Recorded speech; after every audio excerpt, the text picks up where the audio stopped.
evening, good morning, good afternoon, everybody. Welcome to this Power BI break session. We are going to be talking about composite models, and as we've recently found out, there'll be some bonus material as well. So, as in recently, as in 5 minutes ago, we found out. So this will be great. So we're really pleased to welcome two kind of program managers from Microsoft. We have Jay Tahiyat, and I'll probably pronounce that terribly, so I apologize if I have, and Yana Berkovic. And there's a little bit of words there around some profile information we took from LinkedIn. I'm sure they'll introduce themselves a little bit shortly. And we have the two kind of hosts for this session as well. So we have Catherine, who is doing a lot of the work here to get all these things set up. There's a lot of information about Catherine. And if you've ever seen any kind of Power BI logos and things like that, then a lot of those will be certainly drawn by Catherine.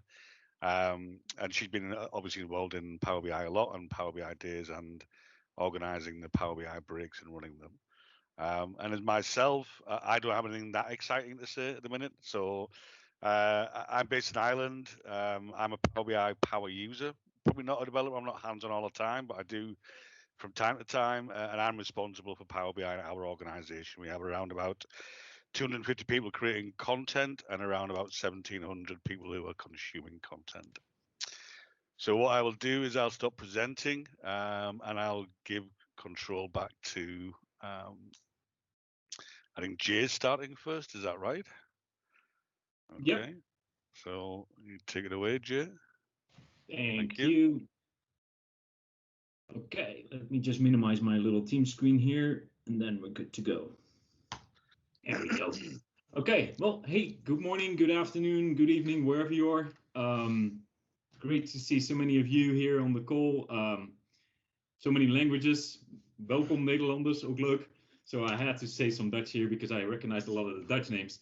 I'm Jeroen, or Jay for short. I work as a program manager in the Power BI team, and today I'm joined with my colleague Yana, who can probably introduce herself better than I can. Hi, I'm Yana. I'm a program manager in BAG, Business Application Group, and I am doing the instructor-led training. So dashboard in a day, up in a day, and other training for the Power Platform. Feel free to reach out. And I was welcomed by Jay and Catherine to join this session. So thank you. Cool. And today we'll talk about a couple of things. We'll talk about quickly to give you some insight into how the team for Power BI is organized, how we actually build Power BI. So that will help you understand a little bit where people come from. If you talk to them like, hey, I work on blah team, then you kind of understand what they do. We'll talk about composite models. We'll talk about what's new and exciting. And if time permits, we'll also cover the AI visuals. And there will be time for questions after the session and probably just after the composite models part. So feel free to chat and line up any questions in the chat. And we'll hand it over to Catherine and at some point, and Gavin at some point to kind of ask those questions, generally. So with that, let's just get started. So first, how is Power BI built at Microsoft? There's a couple of teams here, and the first thing that I noticed, I'm not this long in this team. I joined in April. What I noticed is that I always thought there were so many people on the team, but honestly, it's not that many. If you just look at, for example, Power BI Desktop, right? There's only, let's see, six PMs on it, which is program managers like us deciding, trying to decide on the future of the product. And then you have some software engineers, which is normally more than one per PM, that then take those ideas of where the product should go, and they build something entirely different. That's kind of how this works, right? So you design something in a certain direction, and the software engineer builds something else. Now I'm just joking, but basically that's the two roles you have. You have software engineers and you have program managers. Program managers are the ones that try to set out the goals, the plans, the way forward, and the software engineers are the people that actually write the software. So we have teams in the US and we have teams in Israel. And in the US we have a little bit more teams than in Israel. Our footprint in Israel is slightly lower. And in the US we have product teams, some central teams, and I don't know what you want to call them, Jana, but the back operations team that's probably also a very important team, but not central in the sense that it is not Thank you, around. Jay. Just joking. So product teams, for example, I'm part of one of the product teams. I'm in the self-service team where I focus on trying to accelerate self-service growth. So that's, for example, where we build Power BI Desktop. That's where we think about the whole self-service story for people around when they use Power BI in the service and in the desktop. We have Enterprise BI and AI. That's where we focus logically, as you can see in the team title, on the enterprise scenarios. So for example, analysis services and how do we integrate with analysis services is all part of that story. How do we do, how do we create and grow Power BI into this full platform from self-service all the way to enterprise? How do we work on an integration with Power BI report server, for example? Those kind of things are there. And then the service platform is where we actually build the scalable platform where you can see and publish those Power BI reports to. And this is where we design and build that platform so it will scale with you and actually still keep working while you're busy using it. So that's the US teams. As I said, I'm in the self-service team. My advice to you would be ask anybody whenever you talk to them in the Power BI team, in which team are you really? Because then you can kind of plot what their agenda is and what their frame of mind is, where they want to go to, right? In Israel, we have a couple teams. We have the Enterprise Information Management team. They do a lot around security, enterprise security, Microsoft Information Protection.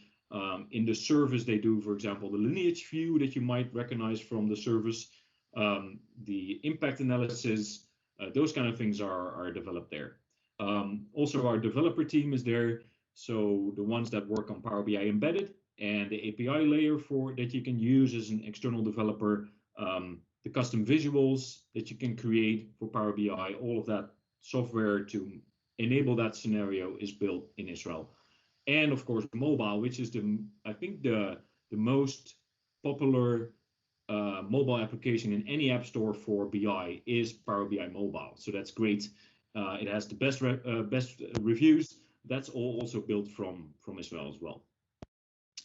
In the US, we have a couple of central teams. Our CTO teams are sitting here. Planning and operations are also here. And then we have the back operations and customer success where Yana sits, and she can probably tell better what they do. Okay, so thank you, Jay. So bag operations and customer success is for the entire Power Platform and for the Dynamics 365 for whoever is using that.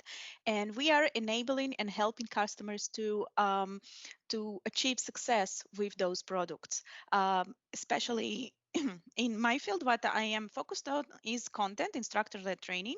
I also work with Kelly Kay, for example, that enables and Fawad, who are enable the community. So whoever is part of the community and registered to our community probably gets across their names and across all the competitions, the fun visual gallery, and so on. So we are enabling all those types of activities. And there are other components into the operation and customer success. So whenever you are speaking with somebody who is from that team, you are probably a partner that needs our support or wants to help us with enabling new products, for example, or new features and trainings. So I'm from that team, and as I mentioned before, I am responsible to develop all the training for In a Day program. So Catherine here is one of our proudest instructors of the In a Day program and partners, and I'm sure that there are more. So let me know in the chat who you are, just to say hello. That would be lovely if you are training the DIAD or IAD or our other advanced data visualization, advanced data modeling programs with us. So thanks. Okay, thank you, Jana. So let's go to the next part of this presentation. We'll talk about Power BI real quick. This slide will build up, but I don't think I have to go through all the details, but it's kind of a requirement to level set everybody what we're talking about here, right? So the whole vision around Power BI, and that's also where Composite Models will come in, is about supporting all data. We're here to enable you to work with any data inside of your organization. It doesn't really matter in which silo it is. Even the silos need to be broken down. And we want to empower you using all the data to build your own better decisions, right? So that's basically the second thing is for everyone, where it's not just for higher management, it's not just for middle management or whatever. It's for everybody in any organization, even in your personal life. I once bought a house using just Power BI, analyzing all data, right? So you can do that whatever scenario you might have. It's not organizational bound per se. And then for every decision, right? So as I said, not only CEO level, but also any organizational level, you could benefit from using data and powerful tools to analyze and make better decisions. So that's our vision. That's our goal. And of course, as you know, when you use Power BI, there are certain areas where we are stronger. For example, Power BI came from the self-service world, so we're really growing into this enterprise world and thinking about the integration between the enterprise software that you might be using and Power BI as a self-service tool. So together, that will marry somewhere in the future to one platform where all of the decisions, regardless if it's enterprise or self-service, will be based on. So that's our goal. I think we can go to the next topic here, which is what's new and exciting. Yana, take it away. Yes, thank you so much, Jay. So my fun example actually with Power BI is writing my resume in Power BI. Try it out like by years, countries, since I'm from Russia and Israel and Canada and now in the US. It was pretty interesting resume. So go ahead and try it on your resume. It's very much fun. So what's new and exciting? So this is something I used to do for the Vancouver, British Columbia user group before I joined Microsoft every month to review everything that came up this month or around this month and tell the group what was in the blog and other features that were added to Power BI. Now, for end of July and the 24 days of August, there was just simply too much. So in 5 slides, 1 minute per slide, I'm going to review just parts that I thought are interesting, exciting, and so on, and I hope you keep up with me. So the first one is in reporting, and it's perspective support for personalized visuals, and it is a preview feature. That means that you need to go to this little settings inside your Power BI report, inside your Power BI desktop, and enable this preview feature. But it requires more than this preview feature, and we will get to it shortly. So this means that the report viewer, hence the end user, not the report designer, has more options to focus view, add measures. Can you go back just a second? Yeah, sorry about that. Add measure and dimensions into the report and so on. And he can use the same report cubes and the security is inherited. So there's nothing new there. The user is not compromising anything, but it is an additional feature to what was added back in May, which is the which is the more of an additions, tooltip, and the different visualization. You can switch the bar chart and the area chart into, for example, a line chart and so on. So this was added, but it requires something that is called tabular editor. You need to download the tabular editor and create a new perspective. Of course, it's all in preview. Tabular editor was something that was added also about a month ago into Power BI on end of July. And now I would need the next slide. You can find it in the new ribbon, in the ribbon as a new ribbon section for external tools. In the external tools, you can download the tabular model, the tabular editor, but you can also download other things such as DAX Studio.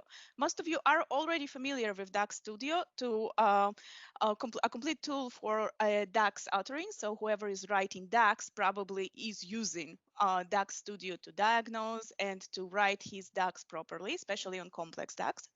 And now you can use it inside Power BI, and also ALM toolkit.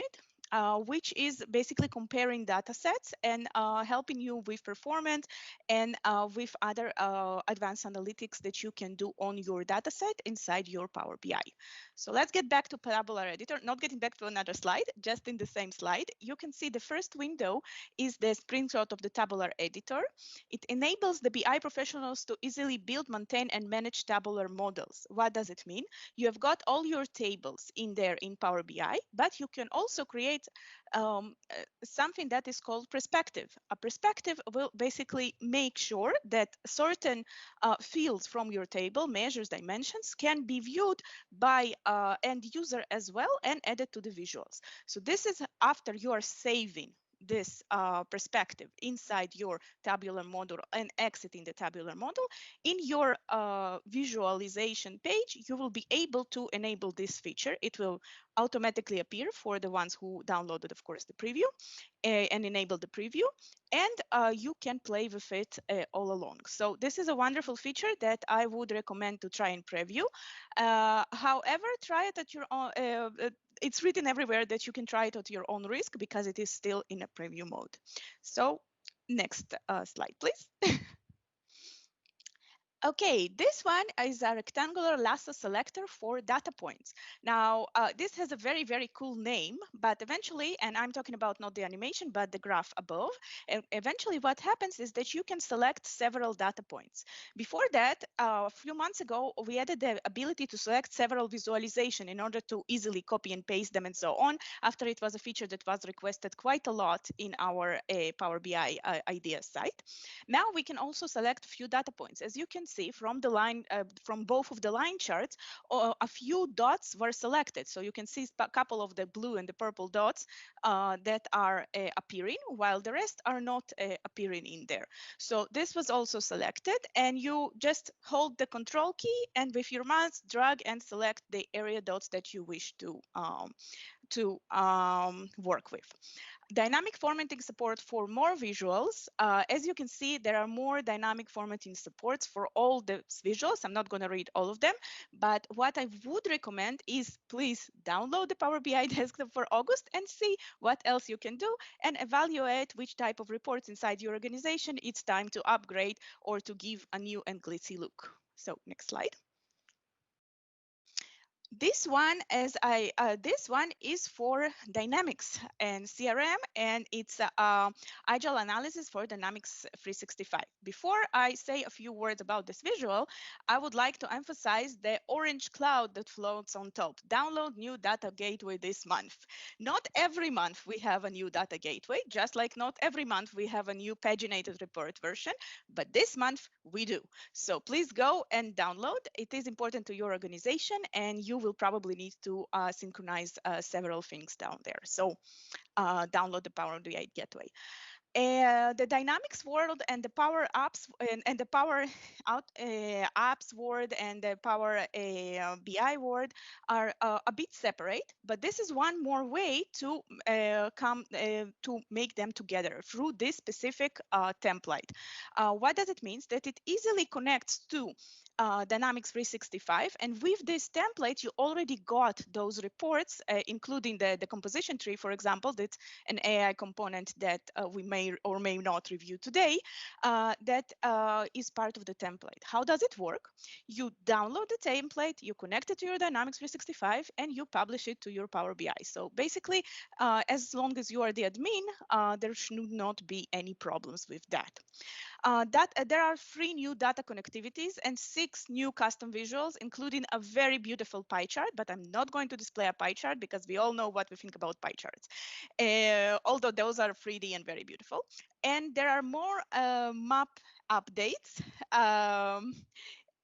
There are more map updates, including maps with icons and maps that are doing shapes around the places that the routes that you went through. So whoever has one of those fancy watch trackers and can download the data into Power BI and use one of those maps, give it a try. I must say that it's quite interesting what you can achieve.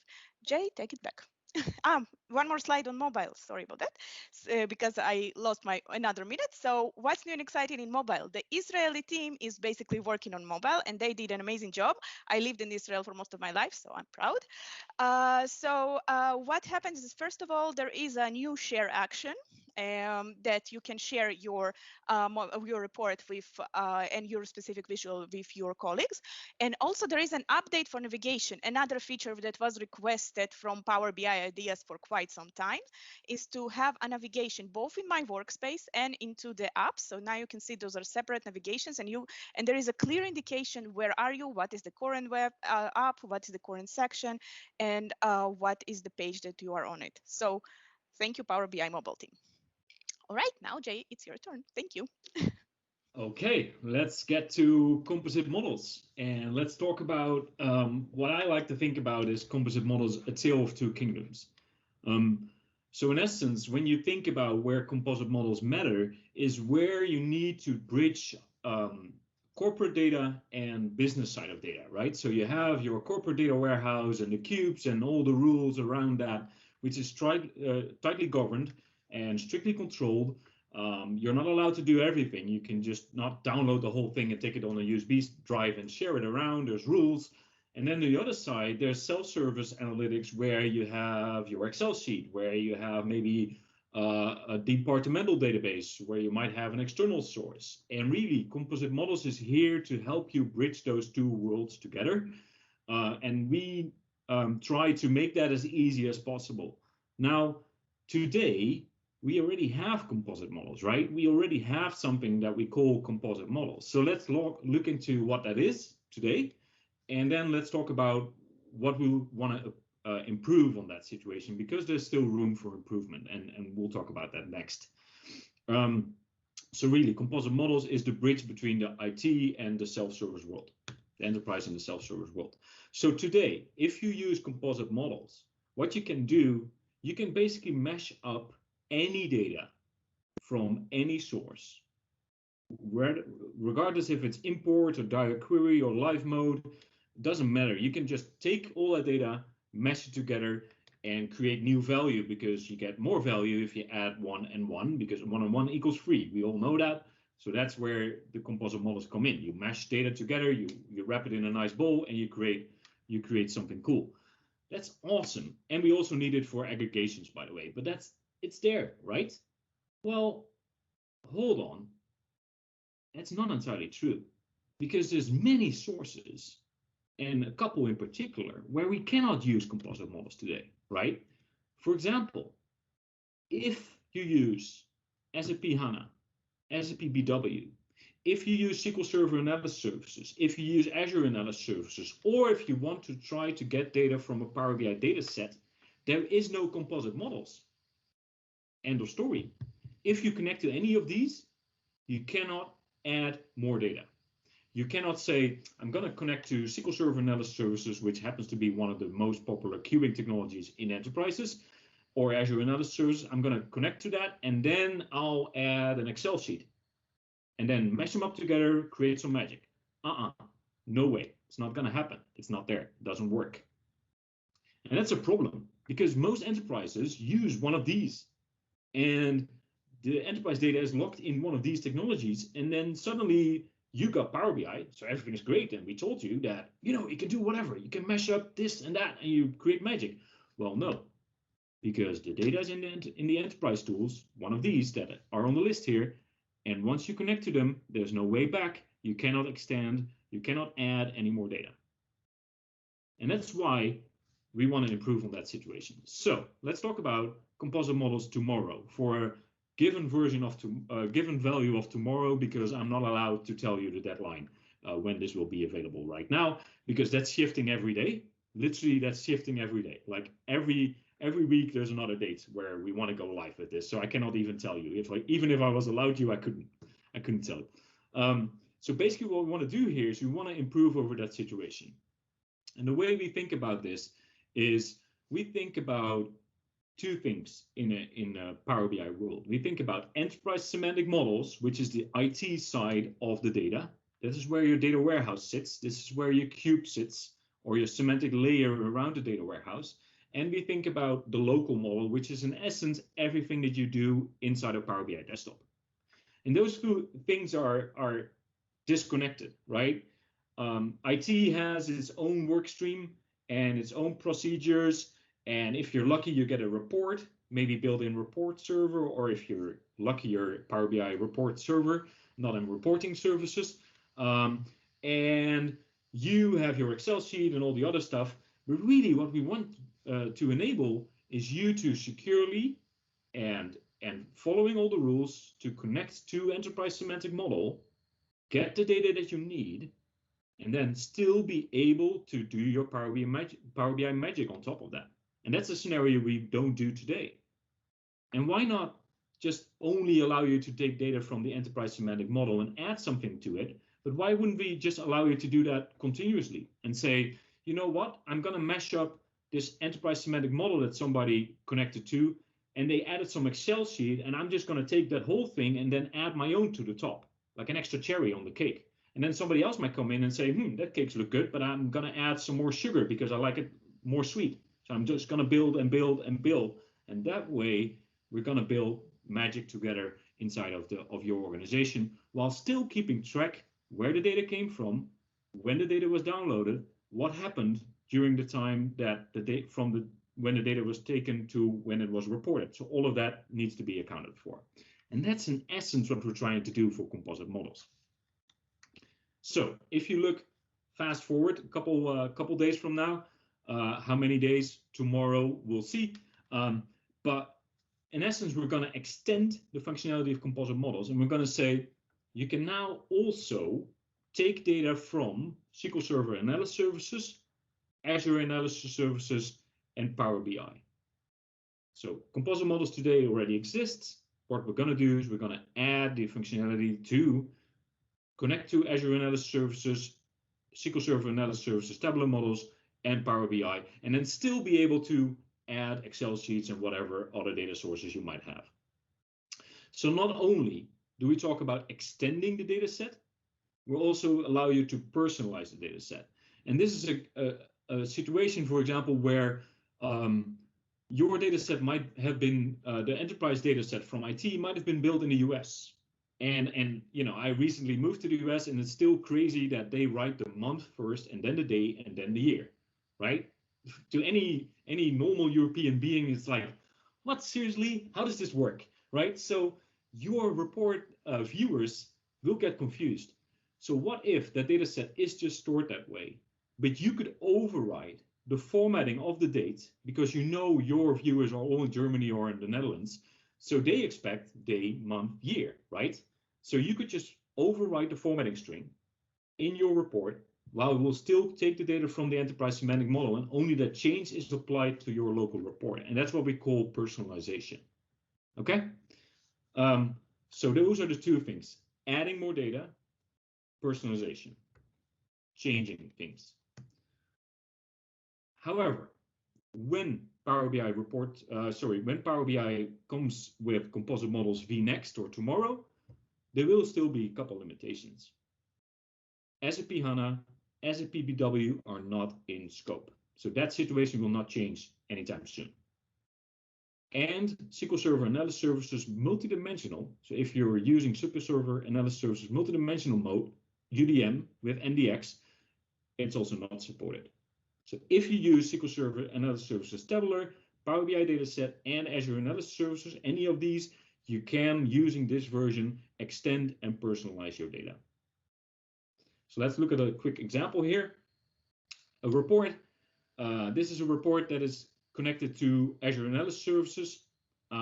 It's great. One thing you might already have noticed in the July upgrade is that we added an icon, or really we unhidden, we made an icon visible that was previously hidden when you connected to a live source like Azure Analysis Services. And that is the icon to see the data set, right? So now if you connect to any source live, for example, Azure Analysis Services, you will see the data set. Great, so now you know how the model is built. But this is not a composite model, right? This is just a report. There's nothing crazy about this. And today with composite models, this is where the story ends, because I cannot do anything. I'm connected to this live source the cube, and end of story. I cannot do anything. Well, here in this new version, you can actually go in and say, you know what, I'm going to add a Power BI data set that somebody else created. It was curated, it was promoted, it was great. I'm going to add it to my report. That's what I do. I add the finance model here. And what I get is another group of tables, a complete data model next to the other one. And as you can see, we highlight them, probably using colors. We're still figuring that one out. But let's say it's using colors, and we see the red group and the green group. So now I have two models, one Power BI data set, one Azure and other services in one report. Am I done? No, of course not. Because what use is it to have two models in my one report, right? I mean, they're disjoint, they're not connected at all, so they're kind of useless. Well, I can go a little bit further than that because now they are in Power BI. So I can build relationships between the two. The finance model doesn't have a date table, and it also uses the same customer table that the other model uses. So why not just be able to just drag and drop the relationship between date and finance, and for the customer and the finance model? And we can do that. Remember, these came from two completely disparate sources. And I can even build a measure that uses data from the one model and data from this other model and mesh them up together and present them as one in one calculation. And then, of course, I can use that in the same visual, right? Sales comes from the one model. The margin is the measure that I just defined. So for any relationship, any calculation, any measure you make, any visual you make, they don't really care where the data came from, right? All the magic is happening in the modeling engine where we had those two models that you just combined. And the question we get often is, can I only connect two models? Is that all you can do? Well, no, I can just add in an Excel sheet. So I get another color and another and another and another. You can keep going. You can build this whole data set based on all of these separate data sets that you combine. You can sub-select tables from those data sets, and then you end up with this myriad of colors in your Power BI desktop. You can build relationship, you can build measures, you can use them as if they were one data set to begin with. And that's exciting, right? I think so.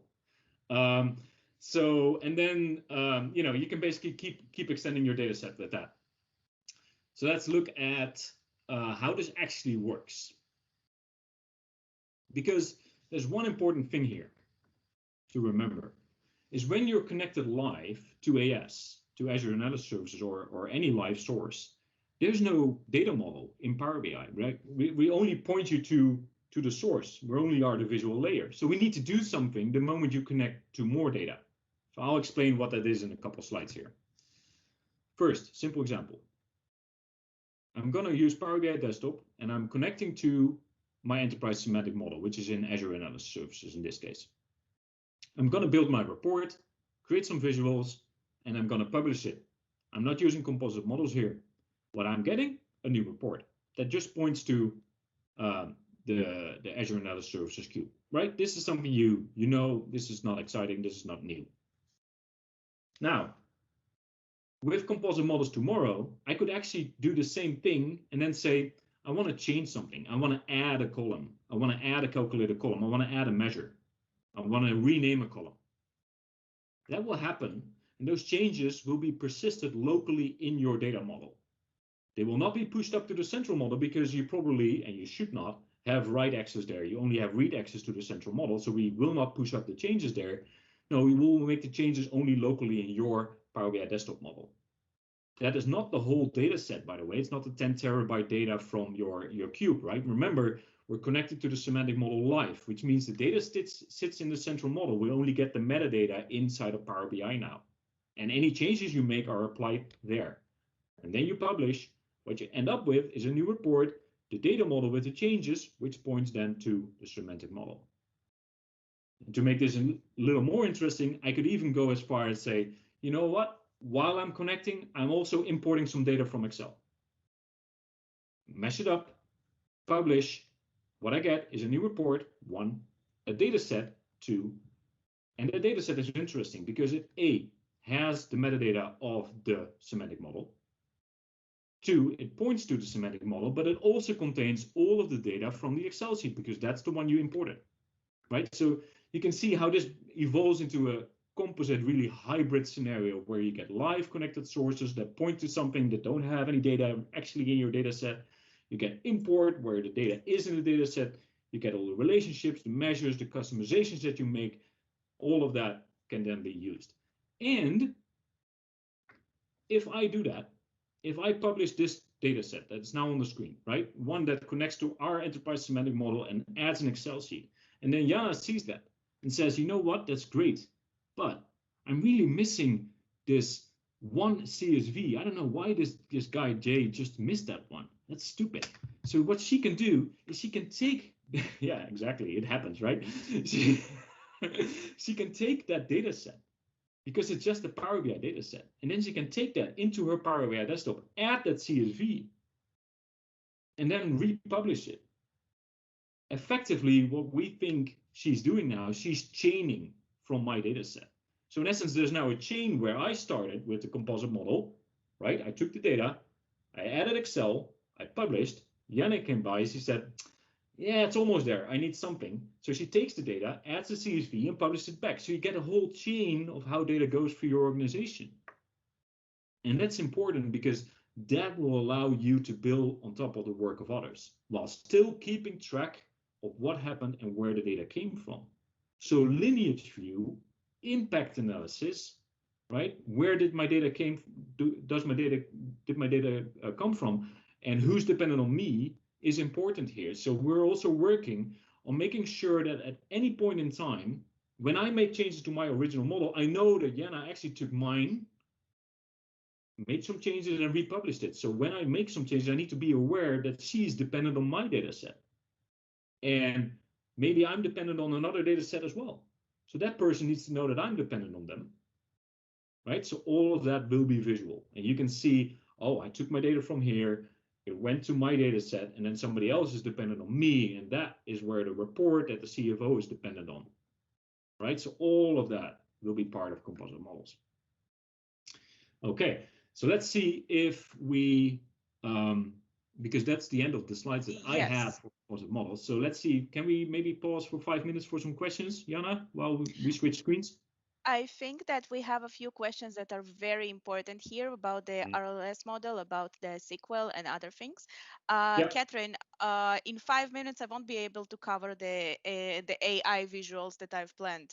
I think that Jay should answer. We can make it a little bit longer. It's every time the same, so no problem. I expected. Okay, then I'll switch I guess screens. we have no power break under 1 hour or so it's okay. Okay. Let's just switch screens, and I'll try to answer a couple of the questions in 5 minutes, and then you can go. Okay? Yes. Let's see. I assume for using Azure SSES Tableau on-prem and semantic model, we need the latest version. Yes, you do. You do, Jochen. And source level RLS support also on roadmap. Yes, it will be there in GA. However, it's very interesting scenarios, right? What happens if I do RLS on the semantic model, and what happens if I overwrite that RLS in my Power BI desktop file, right? Who wins and when does what win? So that's kind of an interesting scenario. It's slightly complex, but rest assured, we will not publish Composite Models tomorrow version without good RLS support. So that's there. Let's see, which version of SQL Server and other services? Well, the latest, 2019, with the latest patches. Blah, blah, blah. Let's see. RLS, Jochen, again, it's supported. It will be supported. Let's see, Johannes, it's a very cool story. However, from a will add free multiplying.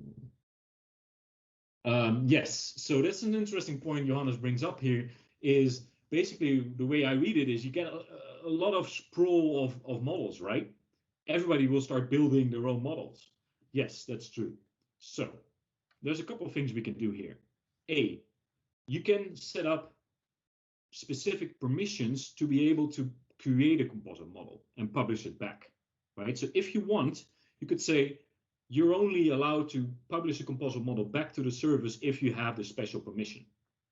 That's one. The second one is we could also, and that's also what we're working on, is we can also discourage you from creating a chaining from a composite model, right? So let's say there is an enterprise semantic model published, and I have the permissions to create a composite model from that. I added the Excel sheet and I published that. Now, on that model, that composite model that I just published, I could set a setting that would stop anybody from taking that data set, extending it further. That's the setting we can set on the service, and that basically means that this is the end result. Everybody can report on it. That's fine. You can connect to it, but you cannot extend it, personalize it further. So basically, you're breaking the chain. That's how we help you bring that number of models in control. Let's see, are less supported? Yes, same question. I think we should just start on your section, Yana, and I can answer some of the questions in the chat. All right, thank you. So Sure. first of all, before we talk about any type of AI visuals, let's cover just what it's predictive analytics. It starts with algorithm, then we have the artificial intelligence, and finally the machine learning. So eventually, what is most important in all this type of escalation of how we can analyze our data and get our data insights is the human input and interpretation is always required. And this is what we are going to also be talking about during our 15 minutes or so. So eventually, what is artificial intelligence is demonstrated by machine and often associated with cognitive functions. That means it's creepy that what the machine can right now recognize when I'm logging into my device or to other things. So we need to, this is how we, for example, utilize those type of AI capabilities. While machine learning is application of the AI that learns the consumer algorithms from experience. For example, if you're asking Power BI a question about your data set, this is a machine learning algorithm that is going to answer those questions and predict the results. I have chosen to use free data sets. And why have chosen to use free data sets for my samples? I could just use with one once. Not every data set is sufficient enough for machine learning. Sometimes there's just not enough data. And also, not every data set is clean enough for machine learning. You really need to clean your data set, to parse your data set, and to work with it.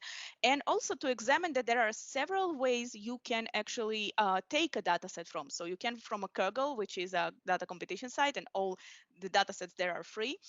Azure had you can download from Azure several sample data sets, and you can also go to Open Data project, which has free access to government data from all over the world. So this, for example, is from Canadian data. And Carl's detailed data set, this is not for machine learning, just to give you some AI on the categorical features. And at the end of the day, it was taken as a free sample from open data source for a dealership. It's a historical data. So you can find data anywhere. It is not an excuse that I cannot find a good data set in order to not be able to do some results. So let's start with the first one. And this is the explorative visualizations of the and visualizing your data.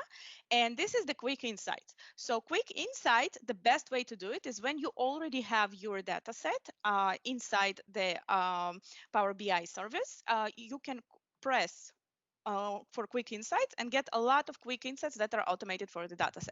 This is from our aviation model, and for airplanes that were delayed and airplanes that were arrived on time. And this is something that the machine is actually predicting for us and trying to find correlations and other things inside the data. So we can choose either of those visualizations or any other visualization and pin them into our dashboard, and later on do a more detailed report. So the first capability of some kind of a predictive analytics would be a very simple prediction of a straight line of those airplanes that are arriving. So let me get, of course, I will get that here. Let me get to this one. This is average delay time for all the flights on each day that was recorded in 2011. So of course, it's historical data. So now when we have a graph like this, we can always do something that is with predictive analytics. That means that we are hitting this analytics tab, And we can have a forecast. For example, this one is a forecast for next 7 days delay time. Of course, we can change the confidence level, we can change the seasonality for points, and we can change other components in here. So, for example, if we want to make the forecast length not 17 points, but 20 points, let's see how we are changing our prediction. The prediction is changing, and it actually is less accurate than we think, because we can see those points, sorry, more accurate than we think, because we can see that those points are following better the trend line. So this is the prediction, while this is the trend line. The bigger, of course, the sample, the better it is the prediction. And this is something that we can do with a simple line chart. You see which visualization I picked? I picked this line chart. Very simple and very straightforward. And in addition to the forecast, we can add trend lines that were already added here. This one is a trend line, and we can add minimum, maximum lines, and so on, in order to eventually, what is our goal? To make a better data-driven decision support. So this will help us. There is, however, another new feature that is analyze and explain the increase. So it is going to explain us the increase with what it thinks that can explain parameters that it thinks that can explain the increase. We can take we can take each of those graphs that is just working on the same way as the insights works, and we can rate it. We can say, oh, this one is useful, and we can even see more detail and add it to the page. Or we can say that this, for example, is not useful because it doesn't make any sense for us. So then we say poor choice of fields, or the description is unclear, or poor choice of visual. Let's say poor choice of visual. It's supposed to change the visual. It didn't do it this way, but it usually will change the visual or discard the specific visualization altogether. So this is one way to work with data with our and with the flights delay model. Let's get back here and explore what was actually behind the scenes. So behind the scenes, this is a very, very simple algorithm of exponential smoothing, which is just above weighted moving average with a specific of alpha. This is what happens mathematically behind the scene. And this is the only availability. Can we change the alpha? No, maybe later. I don't know. Jay can answer that. But right now, this is the model. Thanks. This is the model that is behind the scenes, and it is helps us with seasonality predict accurately enough some of the simplest models that we have got. So how can we explain now the predicted results that the flight delays are going to increase? Because at the end of the day, the idea behind it is to show that flight delays are going to increase because of probably it is October, Thanksgiving. We can see here in a very, very small font that I should have changed, that is October 30th. And probably the weather is not very good right now, and so on. So then it is the machine is actually telling that is actually making sense with this type of prediction.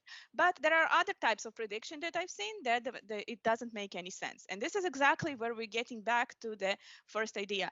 The input, the human input, is the most important factor. We need to teach the machine how to be better and improve.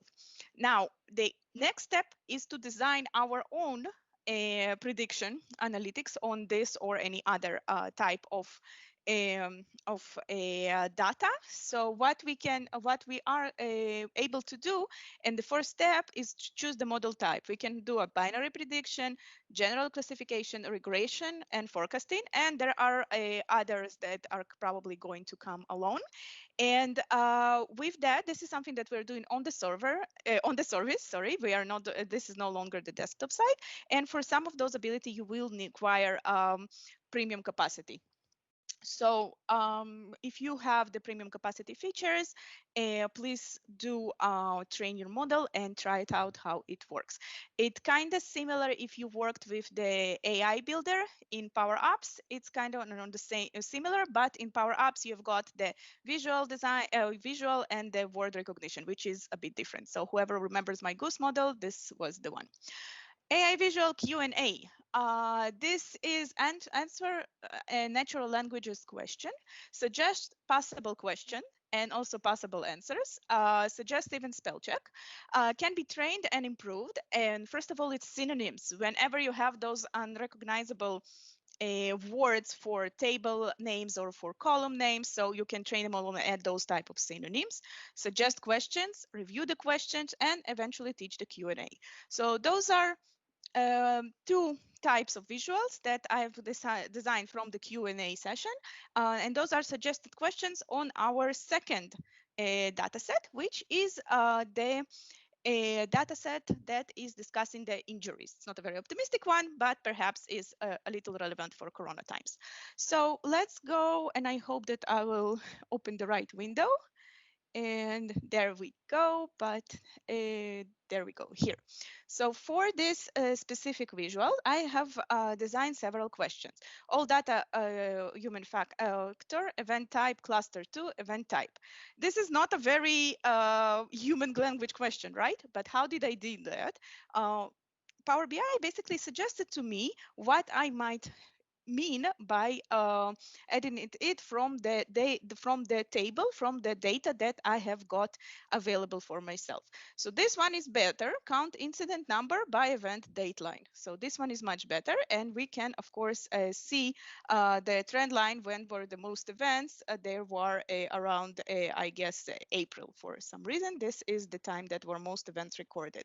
And of course we can see it by cluster of event types, that the Q&A has divided it accordingly.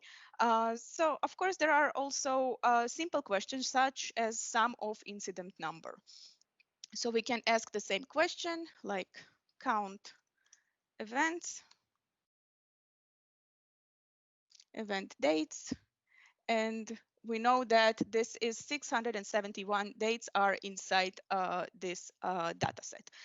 We can always transfer the visual into a regular visual from the Q&A by clicking on this little button. And now we've got not a Q&A, but a regular visual for that. And all right, so where we should go next? After Q&A, there is another visual. Training Q&A. Training Q&A is also an important feature, and I will show it to you on the second dataset, on a cars dataset. This is a dataset that simply contains a lot of cars, their engine, their carb weight, their drive wheels, symbols, and so on. This is a topic that I'm a bit passionate about. So when you are asking questions, yes, the Jeep thing, when you're asking questions about a specific car, you can always teach your Q&A and review the questions or suggest questions. So right now you can suggest question. Let's say that we are suggesting what is the peak RPM average. So this is our average for this type of questions. So now we can add this question for our question repository and save the answer. Of course, we can teach the Q&A to have an answer that is actually a graph. Just a second. This one had a graph as an answer. There we go. So create a bar chart of car by horsepower, by make, by number of cylinders. So you can write it. You can write it several times in several ideas. Save this question, and you already have the chart saved and the answer saved inside your Q&A. Field synonyms is something that is created automatically, and it was here before, and there we go. So it can add more synonyms to the specific mile. For example, a mile per gallon can be also mile per gallon if you are writing it without space. So this helps you to better understand the questions and the answers behind the Q&A. All right, key influencers. Whoa, what happened here? Key influencers. Now, the key influencers was the first AI powered visualization. And it helps to understand the factors that drive the metric, which factors affect the metric analyzed, and what is the relative importance of those factors. And it does all that automatically. So what it does is how the combination of facts affect the analyzed metric. It is in the top segment in this window. And in this window, it just gets the key influencers by their order. So it can be a categorical metric, such as fatal or not fatal injury in a frost data set, or the continuous metric. The car price explained the decrease and increase of car price by model, by number of cylinders, by mile per gallon, and so on. And you can also view it by the enabled count to assess even better the impact. So it can be either by impact or by count of the key influencers. So let's go back to our key influencers. So right here, I chose a very simple model. This is the second part that we said. This is explaining the increase or the decrease of the car price based on several influencers. The influencers are number of cylinders, engine side, and carb weight. And now we can see that the number of cylinders is the most effective, which was kind of expected. Then engine size and carb weight is slightly behind that, which kind of makes sense. If we kind of think of 8 to 12 cylinders car will probably cost more. And in just a second, you can also see that there is a little round shape here around, and this was designed from enabling the analysis by enabling count. And this is a little one, but you can see how much it is effective actually and how much of the data it is explaining. So you can play around with this. You can play around only with the show only the values that are influential significantly and so on. Same idea goes for the top segment. Top segment, as we explained, is several features as they are explained by several features that are explaining the segment, that are explaining the result. If we are going to a specific segment, choosing it, we will have the overall and the segment type and the explanation of the price and the units that are included in there.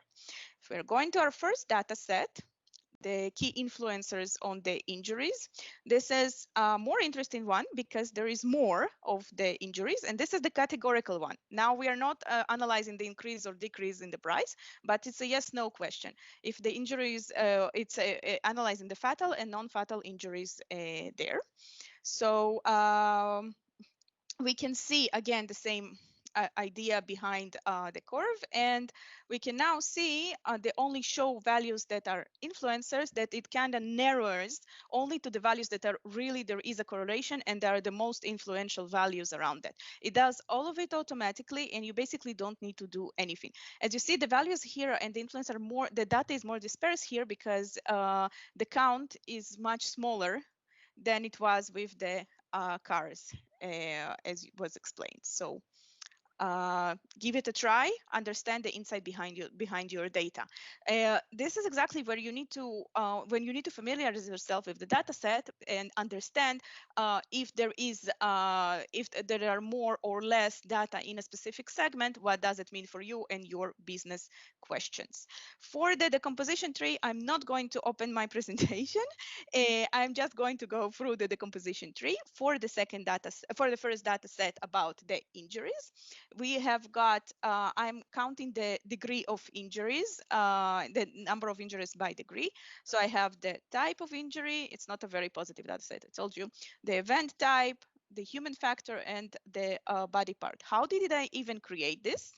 So I basically went and selected the decomposition tree visual, and I have added here the analyze the event type and explain by degree of injury, type of injury, and I can do something else, for example, human factor, and it immediately adds those type of analysis. I can also choose by high or low values in order to sort this type of data. And the decomposition tree, and it's important to understand, is connected to other visuals. So for example, if I want to know only for the month of April and only the non-fatal, this is what I get. You can see that this is the specific how much I have got and the number of those specific injuries that occurred. I can always switch it back to percentage. And no, this was supposed to be in percentage, but I can also switch it into percentage from the grand total in order to explain better. Now we are in 11:03, so I guess we need our last slide of how do we contact us. So after reviewing 3 of the AI visuals, all the 3 actually AI visuals, and reviewing what else you can do with like simple predictive analytics model just with a line chart, and doing all that in less than 20 minutes. Yay, I told you I talk fast, and I really hope somebody understood something. I want to do the keep in touch. So first of all, I'll do my part of keep in touch, which is basically the last 2 parts. It's aka.ms Power BI training, where you can download the advanced Power BI training and train other people and organize those kind of trainings inside your organization or for the community, and give us feedback through the surveys. There are 7 different advanced Power BI trainings, so please do go and download it. And aka.ms diet, which all of you love and train on. Back to you, Jay. Yeah, sure. So next to that, we have, of course, the blog where you get your monthly updates. We have the community, which is very active, where you can, ask any question and those kind of things to get answers. Some people from the product team are on there as well. And IDs.powerbi.com is, of course, very important to vote for your IDs. Or if something you dreamt up is not there, please add it there. And I know we have not been doing a great job on keeping track of IDs.powerbi.com, but I promise you we'll do better. We already have moved it to a different platform so we can make some change in the future. So we'll do better on IDs and keep that going. So with that, let's just go to the last slide, which I think is Q&A. But we're already out of time, so I'm not sure if we have specific questions. Take your time, and after that we have a little discussion round, so it's all okay. Okay. Well, if anybody has any question, Yeah, feel free. Feel free to speak. Jochen? Should I raise a question? Yeah, I Yeah, can do. of course. Do it every time. Yeah, guys, I asked myself how that story with the semantic models does fit in the data flow story. Is there some interaction, when to use what? Do you have any thoughts on that? So the answer is I don't at the moment, to be honest. But yeah, we're looking into how that should integrate. So one of the options could be that data flows would just be, a way to load data from another composite model into another one, right? So there might be situations where you actually would need that. But for now we're exploring what that integration would be. It's not something special in the sense that data flow is just a source for a composite model. So we're not at the moment we're not treating it as something special, but yes, we're looking into what is actually the 1 + 1 = 3 here. What is the better together story? Yeah. All right, thanks. And maybe the last question on the SAP integration, is that something special you have in the scope, or are there other guys working on special HANA and the BW story connection? No, that's also part of our team. But for now, for composite models, it's not part of the scope, simply because we have to start somewhere, and trying to boil the whole ocean in one feature is not feasible. So for now, it's not part of the scope here. I have to say I'm already happy with the composite models in HANA in the relational mode. It works fine, so that's okay. So looking forward, I think semantic model will be the greatest and latest since 2015. So it will not be there in this version of composite model, but depending on what we get during public preview and in terms of feedback, all of that is of course something we can change, right? We just put a stake in the ground to say this is not part of it. It might be part of it in the future. Who knows? Maybe there's not only the composite models tomorrow version, but also the composite models the day after tomorrow version. Sure. which might then include SAP, right? I mean, it's all up to us as a group, product team, but also users and community to guide this product to where it needs to be. So if there's a strong requirement to get SAP HANA and BW support to the same level as all the other things, well, tell us, right? And without that, it would not happen. Yeah, vote for things. Yeah, exactly. Yeah. And I know it's a bit discouraging if you see things that, you know, have been there for like 2 years and no real activity on it, on the ideas. I know that's the case. But as I said, we're doing our best to clean it up and catch up again. And we are looking at it. What we missed a little bit and we slipped on is be active and kind of responsive and closing things and those kind of things. So, you know, believe it or not, there was, for example, no way for us to deduplicate IDs and say, hey, you know, this idea and this idea is actually really the same, so we should close one and match them to each other and count up the votes. There was nothing like that before we moved to the new platform, which only happened a couple of days ago. So, you know, we'll do that. Okay, other questions? Don't be shy.